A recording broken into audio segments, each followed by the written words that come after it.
Hello and welcome to Henry Recommends, the show where I, disregarding Henry, recommend to you movies that I like and that you might like too.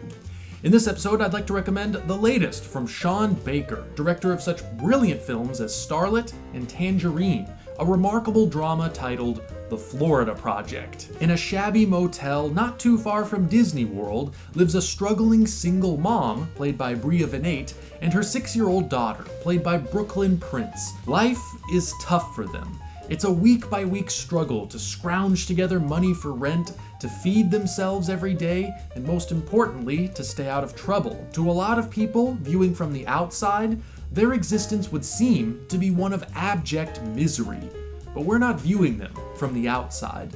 The Florida Project shows us their lives from the inside, and how misery is kept at bay through imagination, joy, and quite a bit of mischief. Baker's masterstroke here is to set the film almost entirely from the perspective of children.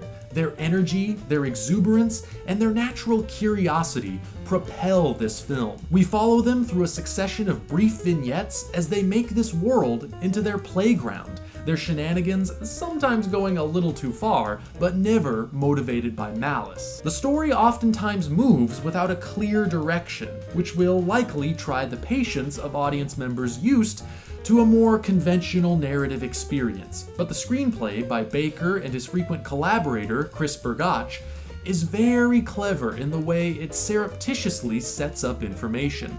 Like the kids, we aren't always aware it's happening, because things are being withheld, until it pays off later, and ultimately builds to a heartbreaking climax. Baker, who famously shot his previous film, Tangerine, with iPhones, is here working on 35mm celluloid.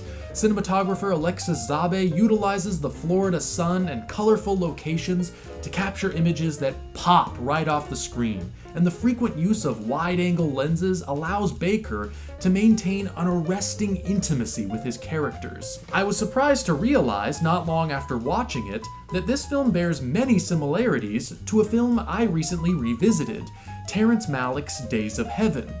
Both films are built on a series of perfectly observed vignettes. Both are a remarkable display of pictorial beauty.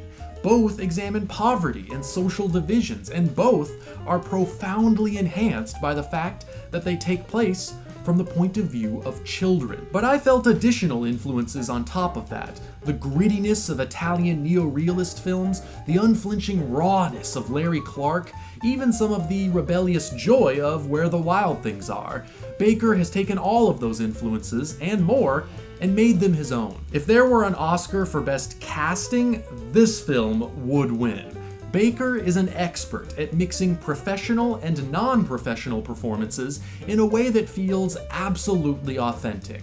About the only experienced actor here is Willem Dafoe, playing one of his most sympathetic roles as the motel's strict yet compassionate manager. And as good as he is, and as good as newcomer Bria Vinate is as the mom, this film belongs to the kids. In particular, its powerhouse star, Brooklyn Prince. She's hysterically funny, she never strikes a false note, and she never fails to captivate you with her spontaneous honesty. As much joy as there is on the surface, underneath, I think this film holds a lot of anger, or maybe just sorrow.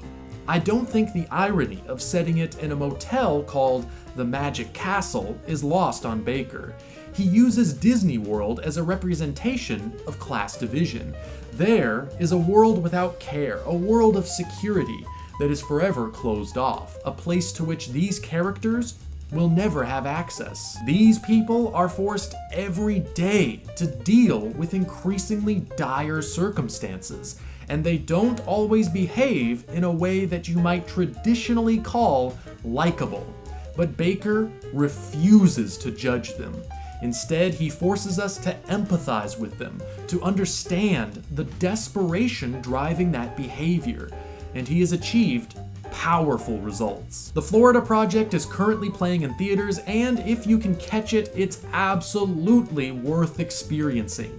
Baker's films are an inspiration. They go to places we don't normally see. They introduce us to characters we don't normally meet. And behind the scenes, his work serves as an energizing embodiment of Spike Lee's philosophy of independent filmmaking, by any means necessary. Certainly, stories like this need to be told more urgently than ever, and we need more artists like Baker fighting to tell them. That's why Henry recommends The Florida Project. Sayonara.